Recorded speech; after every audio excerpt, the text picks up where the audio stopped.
สวัสดีค่ะอาจารย์หนูชื่อนางสาวศิรดาวันแก้วรหัส086ค่ะค่ะวันนี้นะคะก็จะมาพูดถึงในเรื่องของระบบการลำเลียงสารในสัตว์นะคะ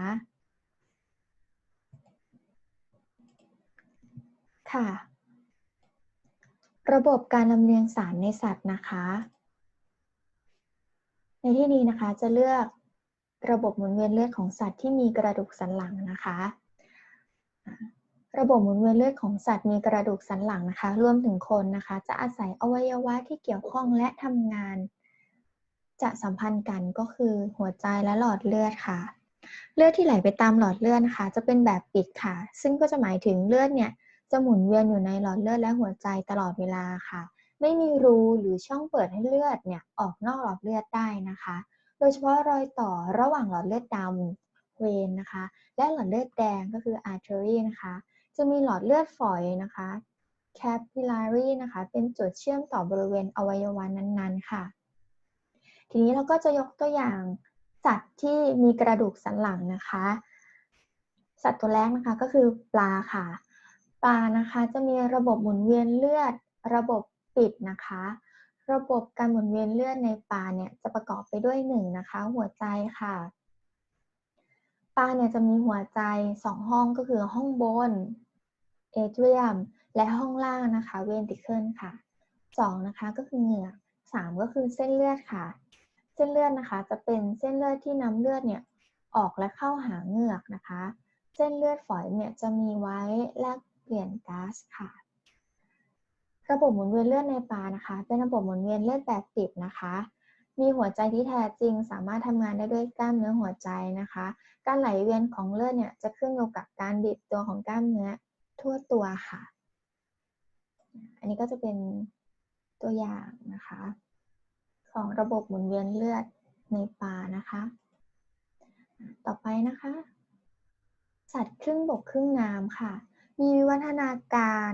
ระบบหมุนเวียนเลือดเนี่ยเพิ่มมากขึ้นนะคะซึ่งระบบหมุนเวียนเลือดเนี่ยจะประกอบไปด้วย1หัวใจค่ะหัวใจเนี่ยจะมีด้วยกัน3ห้องก็คือหัวใจห้องบนขวา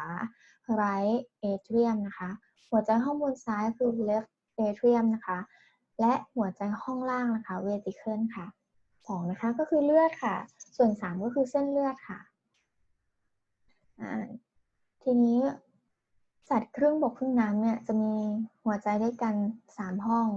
ก็คือหัวใจห้องบนแบ่งออกเป็น2ห้องคือห้องซ้ายแล้วก็ห้องขวาส่วนห้องล่างที่บอกนะคะก็จะมีแค่ห้องเดียวค่ะเลือดที่ไหลกลับมาจากส่วนต่างๆของร่างกายนะคะเป็นเลือดที่มีออกซิเจนน้อยค่ะเข้าสู่ห้องบนขวาหรือเอเทรียมขวานะคะส่วนเลือดที่ได้รับออกซิเจนจากการแลกเปลี่ยนแก๊สนะคะที่ปอดหรือผิวหนังเนี่ยจะเข้าสู่หัวใจห้องเอเทรียมซ้ายนะคะเมื่อเลือดเนี่ยไหลลงสู่ ventricle นะคะบางส่วนของเลือดเนี่ยจะปะปนกันเมื่อventricle เนี่ยบีบตัวเลือดดีนะคะจะไหลไปเลี้ยงส่วนหัวนะคะเลือดผสมจะไปเลี้ยงส่วนต่างๆของร่างกายค่ะส่วนเลือดเสียนะคะจะถูกส่งไปยังปอดหรือผิวหนังค่ะเพื่อแลกเปลี่ยนแก๊สให้กลายเป็นเลือดที่มีออกซิเจนมากกลับเข้าสู่ห้องเอเทรียมซ้ายอีกครั้งหนึ่งค่ะ ต่อไปนะคะเป็นสัตว์เลื้อยคลานนะคะสัตว์เลื้อยคลานเนี่ยจะมีหัวใจ4ห้องไม่สมบูรณ์นะคะคือมีเอเทรียมเนี่ย2ห้องและเวทิเคิลเนี่ย2ห้องค่ะผนังแต่ผนังกั้นเวทิเคิลนะคะยังไม่สมบูรณ์ยกเว้นจระเข้นะคะที่มีผนังกั้นเวทิเคิลที่สมบูรณ์นะคะ